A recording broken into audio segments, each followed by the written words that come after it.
नमस्कार साथियों, आज हम शुरू कर रहे हैं रीट के लिए क्विज या प्रश्नोत्तरी। देखिए, चारों तरफ अब रीट ही रीट का शोर है और रीट के अंदर आपका नया जो सिलेबस आया है उसमें कुछ परिवर्तन हुए हैं। हालांकि कुछ ज़्यादा परिवर्तन नहीं है, लेकिन फिर भी जो रीट का सिलेबस है उसके अकॉर्डिंग हम है वो प्रश्न शुरू कर रहे हैं और इस श्रृंखला के रूप में ये इस प्रकार के वीडियो लगातार जारी रहेंगे। जैसा कि रीट के सिलेबस के अंदर एक टॉपिक है महाजनपद, ठीक है, और उसके बाद मौर्य साम्राज्य। तो इन्हीं शुरुआती बिंदुओं को कवर करता हुआ हमारा ये वीडियो है। तो इसमें सबसे पहला प्रश्न है, प्राचीन काल में 16 महाजनपदों में कितने प्रकार के राज्य? देखिए, हमें पता है कि बौद्ध ग्रंथ अंगुत्तर निकाय और जैन ग्रंथ भगवती सूत्र के अंदर 16 महाजनपदों की सूची दी गई है। ये 16 महाजनपद दो प्रकार में बंटे हुए थे, या तो ये थे राजतंत्र या थे ये गणतंत्र। ठीक है, तो इस प्रकार ये राजतंत्र और गणतंत्र थे। तो हम कह सकते हैं कि प्राचीन काल के अंदर 16 महाजनपद दो प्रकार के राज्यों में विभक्त थे, गणतंत्र और राजतंत्र। दूसरा प्रश्न है, निम्न महाजनपदों में से किस महाजनपद में राजतंत्र नहीं था? देखिए, हमने ऊपर बात की है कि 16 महाजनपदों में से दो महाजनपद थे, गणतंत्र और राजतंत्र। तो यहाँ ये ध्यान रहना जरूरी है कि राजतंत्र थे उन राज्यों की संख्या या जनपदों की संख्या 4 थी, और ये 4 कौन कौन से थे? कौशल, वत्स, अवंती, मगध, ठीक है, ये थे। तो यहाँ इसमें ऑप्शन हो जाएगा मत्स्य। ठीक है, यानी मत्स्य महाजनपद है वो राजतंत्र नहीं था। कौशल, मगध, अवंती, ठीक है, और इनके अलावा वत्स, ये 4 महाजनपद राजतंत्र थे। तीसरा प्रश्न है, जांगल देश में शामिल जिले हैं। देखिए, इनमें उपरोक्त में से अपने को 4 ऑप्शन दे रखे हैं। इनमें बीकानेर से जो जोधपुर का क्षेत्र में दिया गया है, ठीक है, बीकानेर, जोधपुर या जोधपुर, बीकानेर, ये जिले जांगल देश के अंदर शामिल जिले हैं। इन जिलों के अंदर देखिए कुरु जांगला, माद्रे जांगला, ये भी जांगल देश के नाम आए हैं। ठीक है, और इनकी राजधानी है वो अहिछत्रपुर थी, जिसे वर्तमान में नागौर नाम से हम जानते हैं। ठीक है, और बीकानेर चूंकि इस जांगल क्षेत्र का भाग था, इसलिए बीकानेर के जो शासक थे वो जांगलधर बादशाह के नाम से भी जाने जाते थे। चौथा प्रश्न है, मत्स्य जनपद किन नदियों के बीच फैला था? ठीक है, देखिए, मत्स्य जनपद के बारे में हम काफ़ी चर्चा सुनते हैं, महाभारत से भी ये जुड़ा हुआ है। ठीक है, तो मत्स्य महाजनपद है उसका विस्तार चंबल के पास की पहाड़ियों से लेकर सरस्वती नदी के क्षेत्र तक फैला हुआ था। ठीक है, तो चंबल से लेकर सरस्वती नदियों के बीच ये क्षेत्र फैला हुआ था, और मूल रूप से हम मत्स्य उसमें जयपुर के आसपास का क्षेत्र शामिल करते हैं। ठीक है, इसी प्रकार हमारा ये नेक्स्ट क्वेश्चन है, महाभारत के अनुसार किस राजा ने मत्स्य और चेदी दोनों महाजनपदों पर शासन किया था? ठीक है, तो देखिए, इसमें जो हमारा आंसर है वो होगा सहाज नामक राजा ने। किस राजा ने? सहाज। महाभारत के अनुसार पता चलता है हमें कि सहाज नामक राजा ने मत्स्य और चेदी महाजनपद पर शासन किया था। देखिए, यहाँ हम सिकंदर की बात करें तो वो तो बहुत बाद का शासक है। ठीक है, और वासुदेव, कृष्ण, ये अलग ऑप्शन यहाँ नजर आ रहे हैं। छठा जो प्रश्न है वो है, मत्स्य जनपद प्रारंभ में तो चेदी महाजनपद का अंग था, परंतु कालांतर में ये किस महाजनपद का अंग बन गया? देखिए, मत्स्य जनपद शुरुआत में चेदी महाजनपद के अंतर्गत था, लेकिन बाद में ये मगध का एक अंग बन गया था। क्यों कि मगध है उसका लगातार विस्तार होता गया और मगध अपने आप को शक्तिशाली रूप में स्थापित करता चला गया।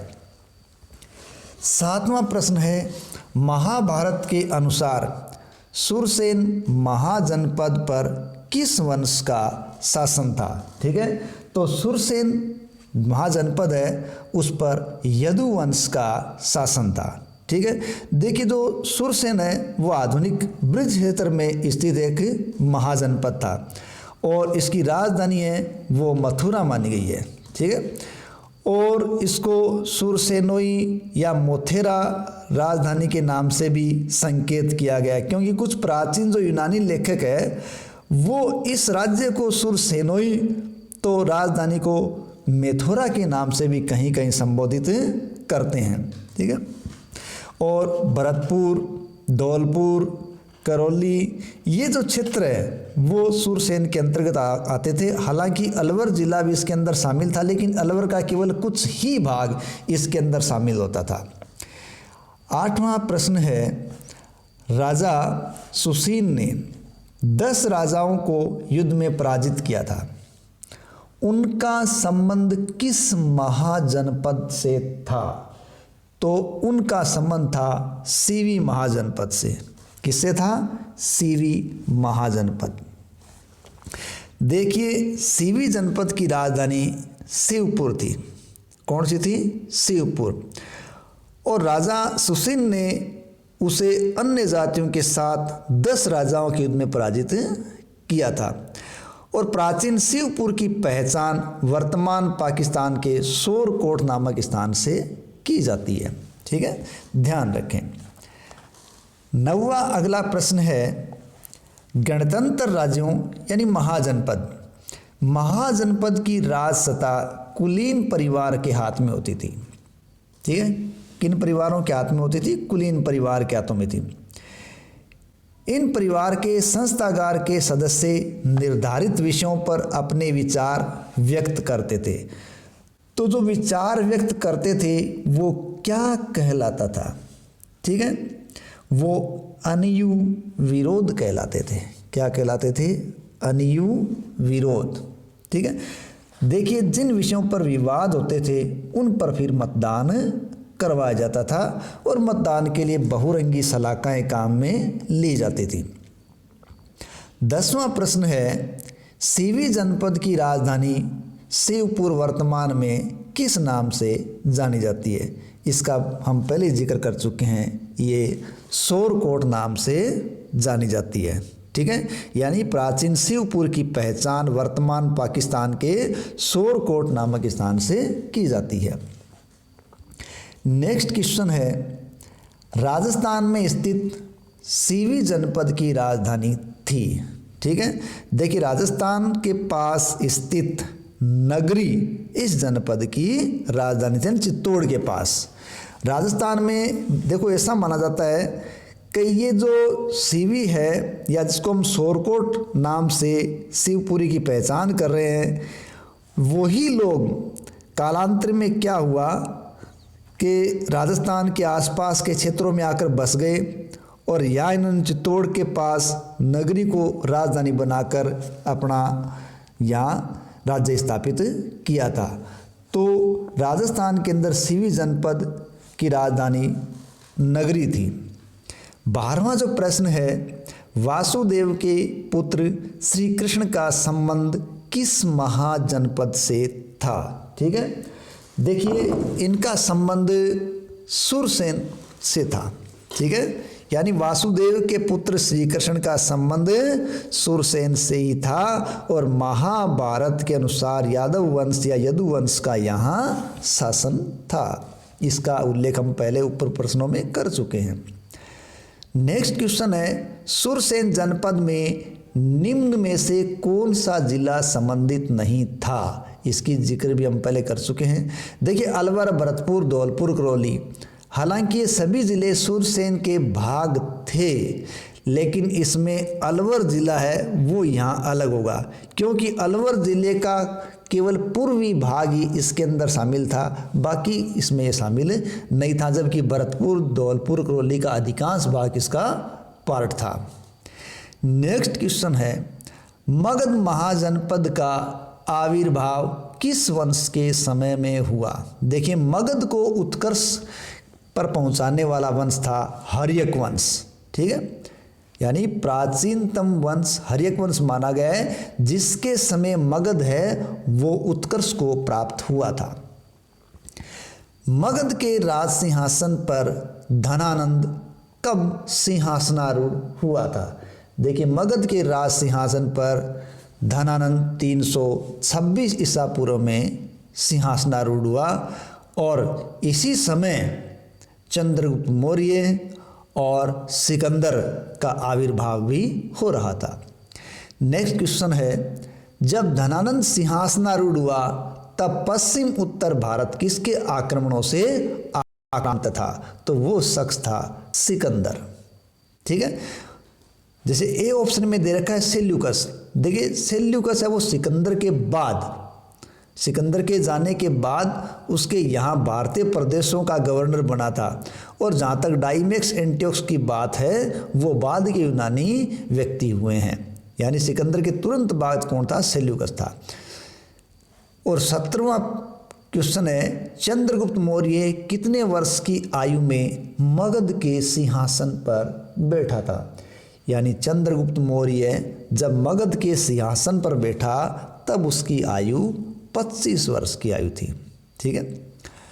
क्वेश्चन नंबर 18वां, चंद्रगुप्त ने 500 हाथियों के बदले सेल्यूकस से कौन कौन से क्षेत्र प्राप्त किए थे? देखिए, चंद्रगुप्त मौर्य और सेल्यूकस जो कि सिकंदर के छोड़े गए प्रदेशों का या सिकंदर के जाने के बाद उसके प्रदेशों का गवर्नर या स्वामी बना था सेल्यूकस। उस सेल्यूकस का चंद्रगुप्त के साथ 305 ईसा पूर्व में संघर्ष हुआ और सेल्यूकस हार गया और दोनों के बीच संधि हो गई। इस संधि के अंदर सेल्यूकस ने अपनी पुत्री हेलिना का विवाह चंद्रगुप्त मौर्य से किया था और उसने अपने कुछ प्रांत किसको दिए थे? चंद्रगुप्त मौर्य ने। और चंद्रगुप्त मौर्य ने सेल्यूकस को 500 हाथी भेंट किए थे। तो सेल्यूकस ने चंद्रगुप्त मौर्य को कौन कौन से क्षेत्र दिए थे? उन क्षेत्रों के अंदर है अफगानिस्तान, बलूचिस्तान और सिंधु नदी के क्षेत्र, ठीक है। अफगानिस्तान, बलूचिस्तान और सिंधु नदी के क्षेत्र उनको दिए गए थे। नेक्स्ट क्वेश्चन है, किस ग्रंथ से ज्ञात होता है कि चंद्रगुप्त मौर्य ने दक्षिणी भारत पर भारी आक्रमण किया था? देखिए, ये तमिल ग्रंथ हैं अहनानुरु और मुर्नानुरु। उपयुक्त दोनों ग्रंथों से पता चलता है कि चंद्रगुप्त मौर्य ने दक्षिणी भारत पर भी आक्रमण किया था। क्वेश्चन नंबर 20, बिंदुसार के दरबार में फिलाडेल्फस टोलमी द्वितीय ने किस राजदूत को भेजा था? देखिए, बिंदुसार के दरबार में फिलाडेल्फस टोलमी द्वितीय ने अपने राजदूत डियानीसियस को भेजा था, यानी किसको भेजा? डियानीसियस को भेजा था। इस प्रकार अपनी इस 20 प्रश्नों की सीरीज समाप्त है। आशा है आपको पसंद आई होगी और इसी प्रकार हमसे जुड़े रहें और अपने आप का आकलन करते रहें। धन्यवाद।